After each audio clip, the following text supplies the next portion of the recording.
up, YouTube? Welcome to another episode of Shut Up and Poetry. We're your hosts. This is Salarkhan. I'm Essie Says, and we kind of like poetry a little bit. So we're gonna give you a little.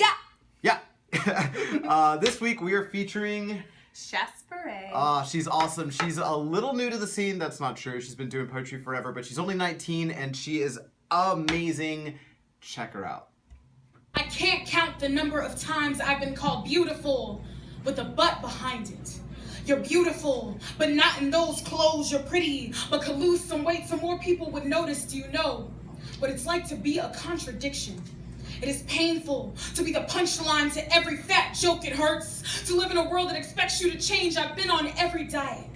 I played Russian roulette with that spoon, fork, and knife. I can't tell you how many times I fed myself quiet. Starved the life in me because someone said I was too shiny.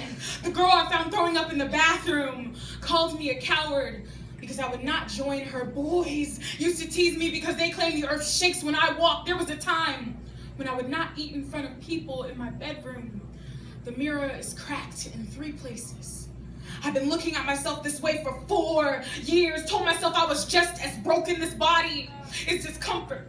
I won't even raise my hand all the way when asking a question because I'm ashamed of the jiggle in my wings. Yet people call me confident and inspiring.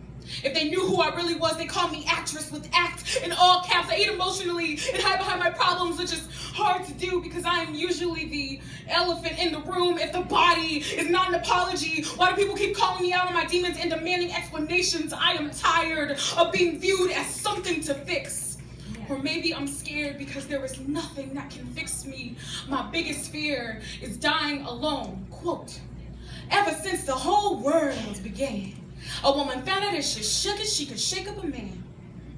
My Nana often says this and she is right, but I do not tell her how well I can move. That my hips have been the motive for men to move mountains. I've heard more than once from my first big girl. I've been told, you're just a piece of ass, a nice ride. Apparently, the only thing that's tight about me is my pussy, so I'm a last resort.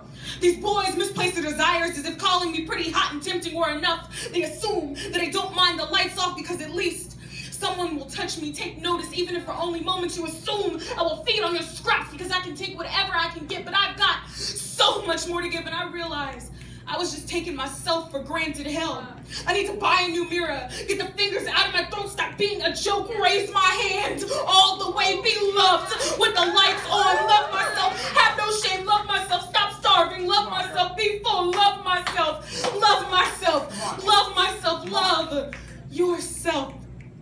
I'm still learning how to say thank you when given a compliment.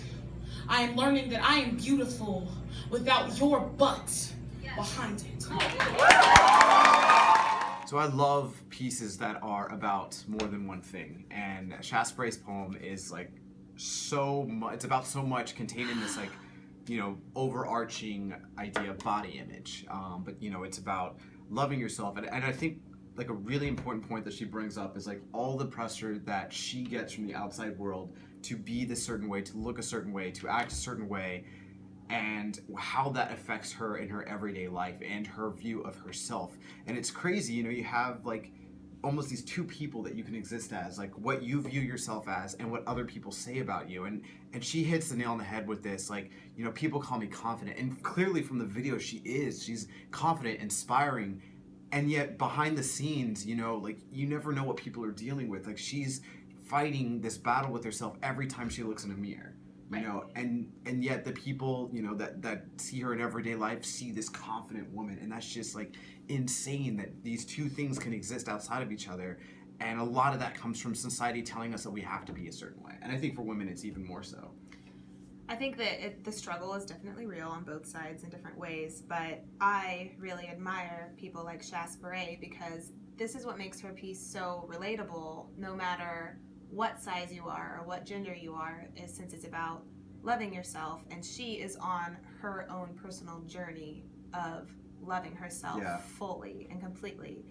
And for me, I admire women like her, and that's because they're not perfect. I can't relate with someone who might appear perfect, and that is what she is so boldly and bravely saying in front of hundreds of people is, I feel like an actress I feel like I'm not the person you think I am, but to me, like, you know, talking about the two ways that you see yourself, the way you see yourself and the way other people see you, sometimes I think that there is a lot of truth in how other people see you. So I think that she really is confident and brave and beautiful and all the things that she's learning to do, which is even loving in spite herself. of battling all this. Absolutely. Yeah, Absolutely. I agree. I love that she brings it all together with, you know, this overarching message of love yourself, but even more so, I love that at the end, she's still like communicating this vulnerableness of like, I'm still learning how to accept compliments. Like, I don't have this all together or figured out, but I'm learning. I'm still on this journey of just appreciating who I am, and I love it. So that's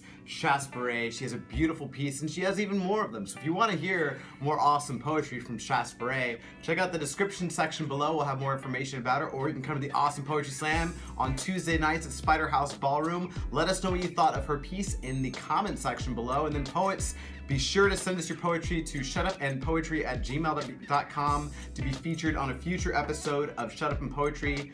Follow us around on the Twitters and the internets, and we'll see you guys next week for another episode of Shut Up! And poetry. Way. Way.